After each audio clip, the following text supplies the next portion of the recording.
Welcome back to SpiritLifter.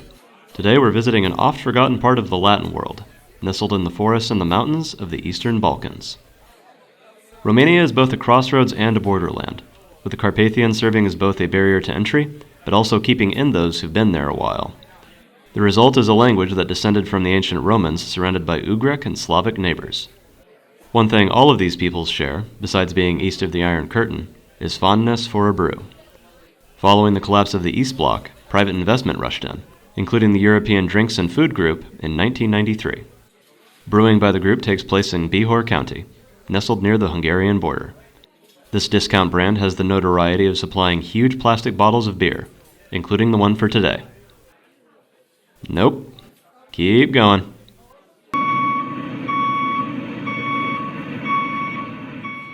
They took some careful positioning to get this one to fit into frame. Adorned with a double-headed eagle who looks both east and west, this 2.5-liter big boy of Servus is possibly the biggest single bottle of beer I've ever come across. Given the macro size, it's no surprise this brew also makes use of corn as an adjunct. Described as a pasteurized blonde, this pale lager comes in at a sessionable 4.5% alcohol by volume. But given its size, if you finish it in one sitting, you'll have had roughly 5 beers. Servus pours a clear gold, much as one would expect for a beer made with lightly kilned barley and corn. The aromas are mostly indistinct, maybe a little grassy. The flavors are likewise light, and it goes flat at the drop of a hat. But given the size and the price point, you can only expect so much.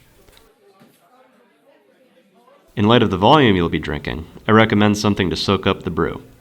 Go for treats popular at dive bars. Don't shy away from loading up on carbs or heavy and dense foods. If it goes in the deep fryer, it belongs in front of you as you take down this ginormous beer. Thank you kindly for watching. I promise to properly cover craft beer from Romania one day. If you want to recommend what I ought to try, please write a comment. I really appreciate insider hints. Next week will be the start of our 4-part holiday feature.